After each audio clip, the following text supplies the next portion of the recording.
Alright, so these are your changes. Right, hi everyone. As you all know, I'm Arthur Elworthy, and I'm here to talk about my project, which was establishing a methodology for establishing sheet stream setbacks, harvest residue removal. So you might ask, it's not working here. Anyway, you might ask, why do we need floodplain mapping? Well, within forestry, we all know we have practices like this, which leads to cutovers and streams looking like this, which downstream effects come up into this. And we've all seen the negative effects that mobilised slash can have on people's livelihoods, infrastructure, and homes after Cyclone Gabrielle. It's been such an issue that the government introduced regulations into the NESEF outlining that slash must be removed from this 5% AEP floodplain. However, within the NESEF, the New Zealand Forest Road Engineering Manual, or the slash risk management handbook, there's no standardised methodology to determine where this 5% AEP floodplain is. So before we get started, I thought I'd run through some quick definitions as to what these mean. So I talk a lot about HECRAS, and HECRAS is a freely available floodplain modelling software.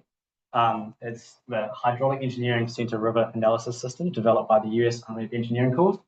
And I also talk about roughness coefficients, or Manning's N values. This is basically how much friction force a river's channel or floodplain applies to the water as it's moving over it. So a high N value would cause a higher flood flow as it backs it up for more. And I was talking about AEP events. So the NES outlines a 5% AEP event floodplain, and so AEP stands for annual exceedance probability. And a 5% AEP event is a 1 in 20-year event, or has a 5% chance of occurring in any given year. So my objectives for this project, I had two main objectives. The first one being to determine whether generic pullback distance could be applied based on bank slope and flood flow. And I chose bank slope and flood flow as the Americans have a stream side management area, and they determine this based on bank slope. My second objective was to test the potential of HECRAS as a tool for harvest managers to determine this 5% AEP floodplain boundary. So my study area, I chose the Whangapao Forest in the Coromandel. I chose this catchment because it has a gauging station which has been in place since 1991, capturing continuous flow data and height data above sea level, so I can compare a model to the actual gauge data. And all those red points are streams within the catchment that I visited and determined an N value for. So my methodology to determine a generic stream setback. So first of all, I visited each of those points in the catchments that I showed you earlier. And then I took photos upstream, downstream, and of both the left and right overbank, and to determine the N value. And I did this with the roughness characteristics of New Zealand's book and various tables and charts available online and in handbooks. I then determined the flood flows using these methods and cutoffs. Thank you, Campbell. I then put the flood flows and N values into HECRAS and determined a 5% AEP floodplain for each of these features. I then exported these into ArcPro, and created cross sections every 10 meters on these reaches of interest. This was done to create a bit of a profile for each one, and this is an example of a profile that was created across a floodplain. So you can see the two different bank slopes and profiles of the same cross section. So the results, as you can see in that top graph, there's actually quite a good correlation between overbank width and bank slope. However, there's still a lot of variability within that data, so applying it would be quite difficult. And second of all, there's not much correlation between actual flow and overbank width, as you can see, for a same flow around 45 cubic meters a second, the overbank width varies between 8 meters and 45 meters, just depending on the floodplain topography. And the average bank slope that I determined to create that relationship, I had to do that by taking an average. So I took the highest point in the floodplain and that lowest bank, and took an average over it. Because if you were in the field on that left-hand side, you had to climb, you could quite comfortably get an accurate measure of the bank slope. But if you're on the right-hand side, you wouldn't know where to take the slope, because if you took that steeper slope, it wouldn't actually reflect the average slope that the floodplain lies.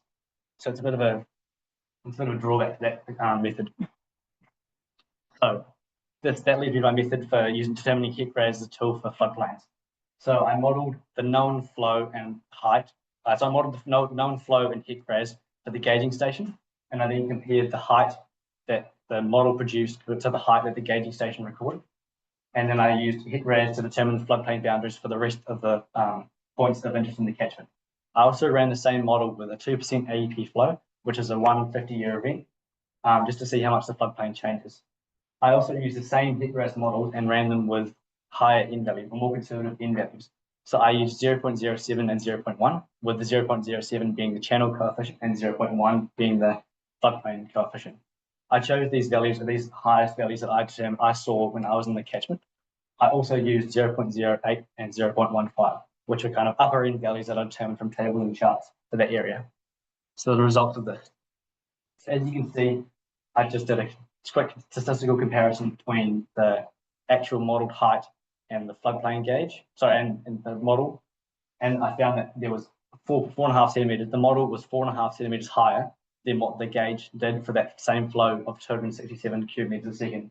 That's roughly 0.5% difference. So therefore, I kind of concluded that HICRAS can be used relatively accurately when given simple kind of inputs, and using fieldwork divide coefficients. And that second table kind of shows the percentage of area difference using the 2% AEP flood and the higher or more conservative N values. So on average, it was between 7 to 13% larger, the floodplain in area size, if you're using the more conservative N values. And this just schematic shows how the floodplain area actually increased with an increasing N value. So you can see that's the first one is the floodplain that I gathered from in-field work, N value, sorry, and the second ones are the more conservative N values. So it does increase it by a fair amount. So my conclusions that I determined was that a generic pullback distance would underestimate the floodplain width in some areas and overestimate in others, and it's quite difficult to apply knowing that if the slope isn't actually a reasonable estimate, as the variation on the chart just kind of showed. So therefore, I was concluded that it wasn't the best method. So by testing for potential of HICRAS as a floodplain model by Harvest managers, I found that it can produce relatively accurate models. It's a free software. It's easy to download, easy to use, and integrates well with existing GIS systems. As you saw, I very quickly downloaded the floodplains from HICRAS into ArcPro and kind of manipulated them how I wanted. And then so if a Harvest manager but the most accurate method to using HICRAS would be to go into the field and visit all the reaches of interest, determine Manning's N value through books or charts, and then apply this into HICRAS. However, if a Harvest manager is not able to visit every point in the catchment or does not have time, then they could apply conservative N values. And if they were to do this, then the floodplain area could increase by between 7 to 13% on average. So, but this increase in the flood area would also increase the slash removal cost. So it's a bit of a cost trade-off between spending time in the field or pulling back more area than what needs to be done. But overall, I found that HICRAS provided the most practical and least time-consuming method to support the ESF regulations. Further research. Further work could be done by carrying out a cost-benefit analysis. So whether a Harvest manager is better off getting a precise 5% AEP floodplain produced, or whether or not they're better using their own models or a conservative model and just paying a little bit more to pull back this excess slash. And some further work that could be done would be to create a bit of a how-to video for Harvest managers, so how to use HICRAS and how to apply it to their harvest plans. So yeah, that was my study. Thank you very much for listening.